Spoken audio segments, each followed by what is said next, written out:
Welcome to Sewing with Samari. Today we're going to look at taking a piece of straight of grain trim and putting it around a circular neckline.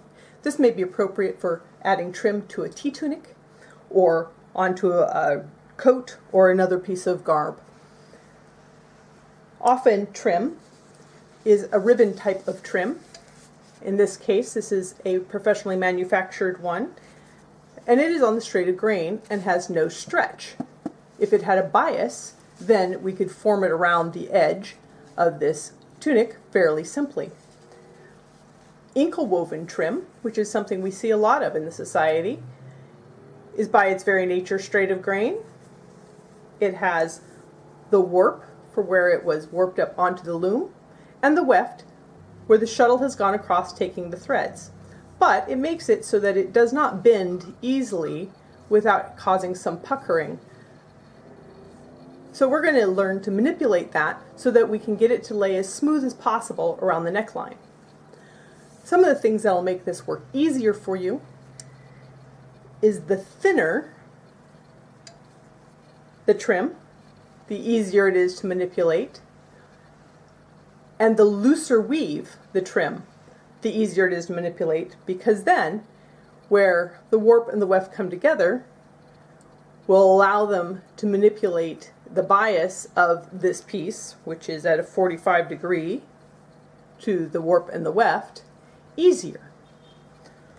So I have chosen, instead of using my ribbons and my inkle woven fabric, my inkle woven trim, to use a piece of fabric that is on the straight of grain. That would be the matching fabric to my outfit. Perhaps I've used it to cut from the length of the fabric, the yardage of it, so that I can add accents. But this is not on the bias, it is on the straight of grain. And the same principle applies whether you're using a hand-woven trim or a professional trim or a piece of fabric. Now, the first thing that I've done with this is I went ahead and I prepared my edges. I turned this down so that it is a finished edge.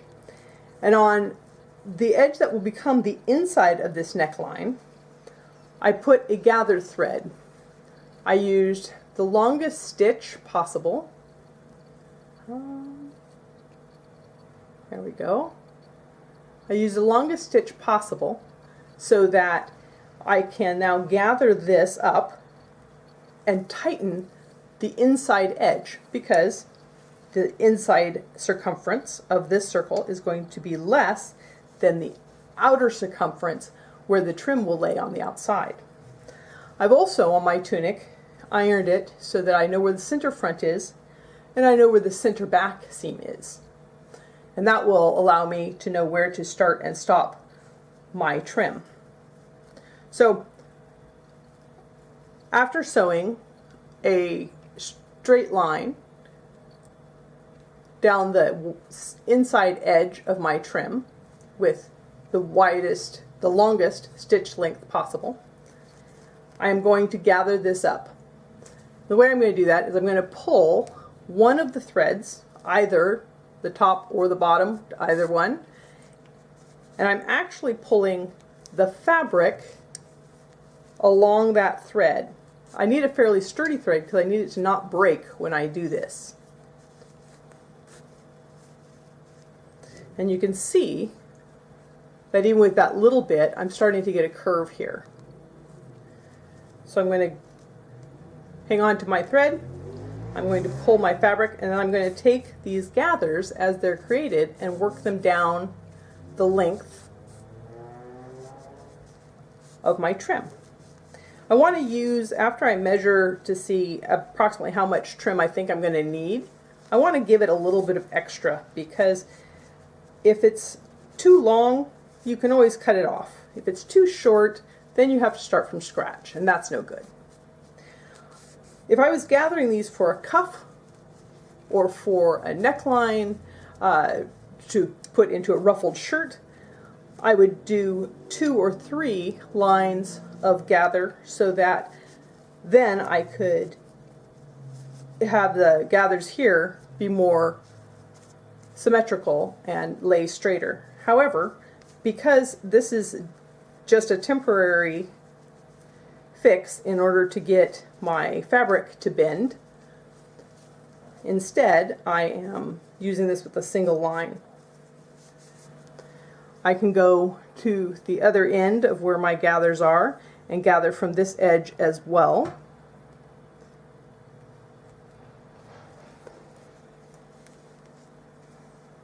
There it is. So that I can work both ends of this to the middle.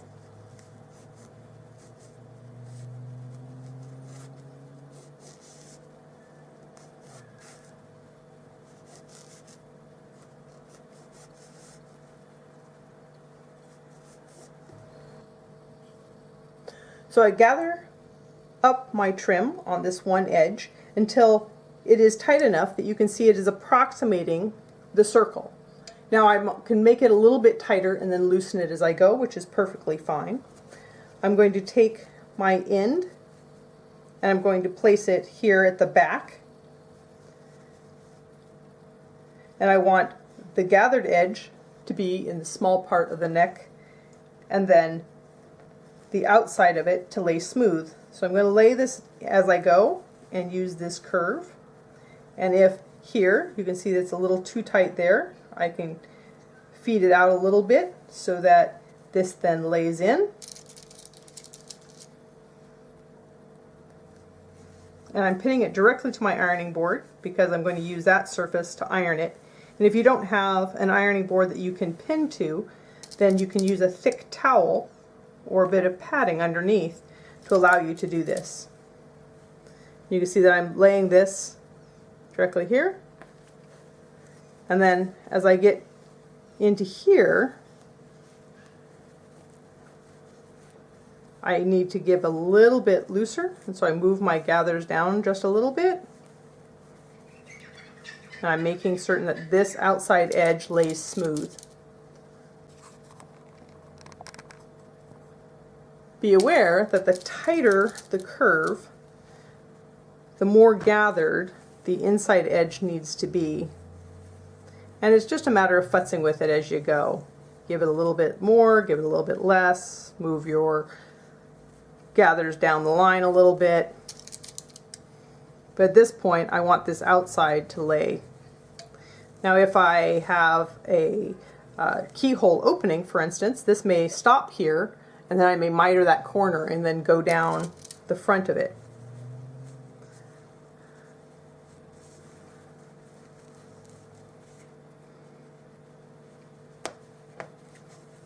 And now if you've guessed and you've made it too tight, you can always release that just a little bit. You want to make sure you have a nice strong thread so that as you move these gathers down, it doesn't break. Sometimes I'll use an upholstery thread or a buttonhole thread, which is a heavier weight of thread that's just going to be there for the duration of getting this sewn down, and then I can take it away. You can see here I'm getting a little bit of lift. This isn't quite tight enough, so I'm going to move some of these gathers back down into that area so that this is a little tighter through there. I haven't cut my gathered lines, so I still have this thread that I can pull this to make it tighter. And remember, again, I'm pulling the fabric along the thread line. I'm not actually yanking on the thread itself. And when I do that, I am putting a certain amount of stress on that thread, so I need to be careful. In this example, I've already finished the neckline underneath. I can also fold that neckline up towards my trim, and then it's going to be used to hide the seam that's underneath it, which is perfectly acceptable. Alright, so that's going to give me what I need. I'm going to again cut a little bit extra, and I've just cut that gather line. So it is what it is now. And I'm going to fold this under, and that's where those two are going to meet. Now if you're trying to match patterns or you're trying to get fancy with that, then you need to adjust accordingly. I'm going to put that underneath.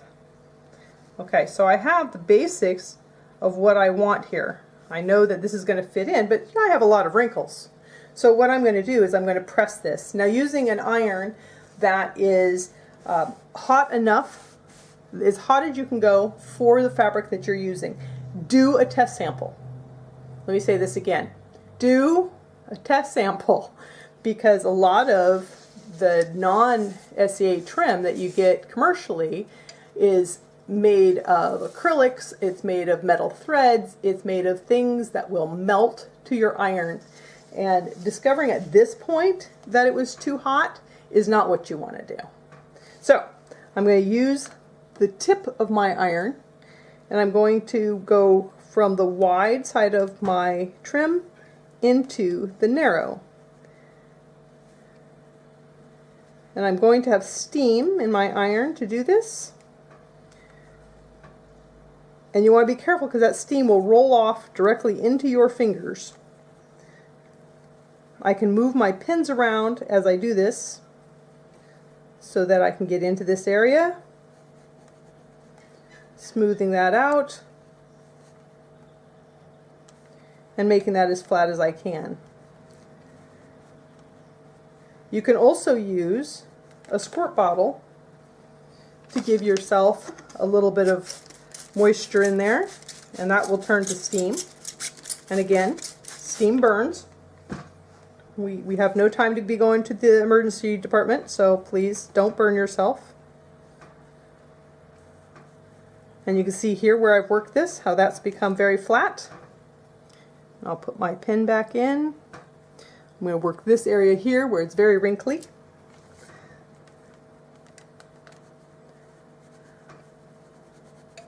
And my edge is smooth. It is the circumference that I want it to be on the outer edge. So now it's just convincing the fabric through some due diligence of pressure and steam and heat to do what I want it to do. Be patient. Work it as you go. Use that tip of your iron.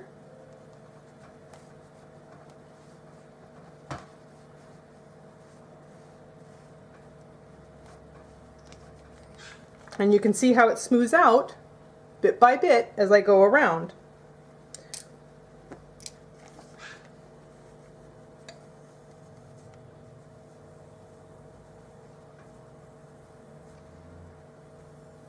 In the areas that it is straighter on these sides, it's going to go in smoother, but I want the whole thing to go in. So I'm going to use that tip of my iron.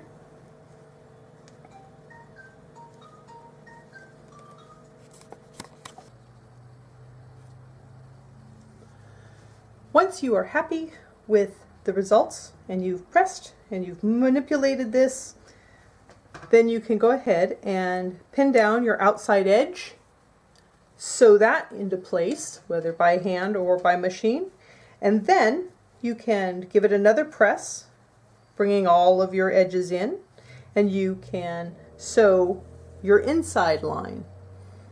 Then if you want to, you can remove your gather line, although if you have done it into the edge of the trim, you may not need to, because it is along a line that matches into the trim itself. Here are a couple of examples of tunics and things that I've done in the past.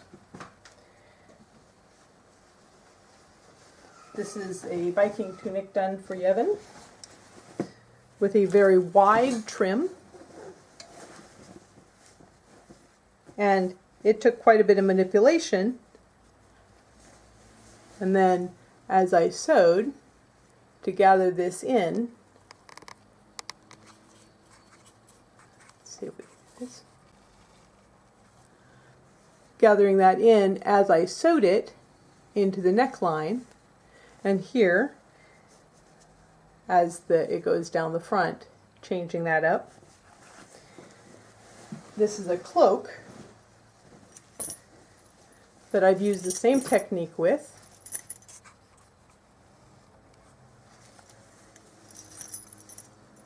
And you can see here that the corner is mitered And I started here at this corner because I wanted that to match, and then I continued to manipulate the trim around the rest of the neckline.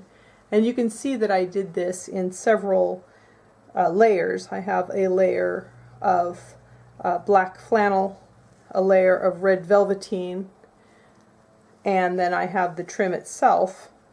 And you can see here where I've butted them up to match, trying to match my pattern as best that I could. And then of course it comes around the other side to give me that finished neckline. So I hope this has been useful. Have patience with it. Manipulate your fabric. Try not to burn yourself. You may want to do a practice one before you do your final one, just to make sure that you understand how it works. I hope that you are all well. Good luck, and sew well.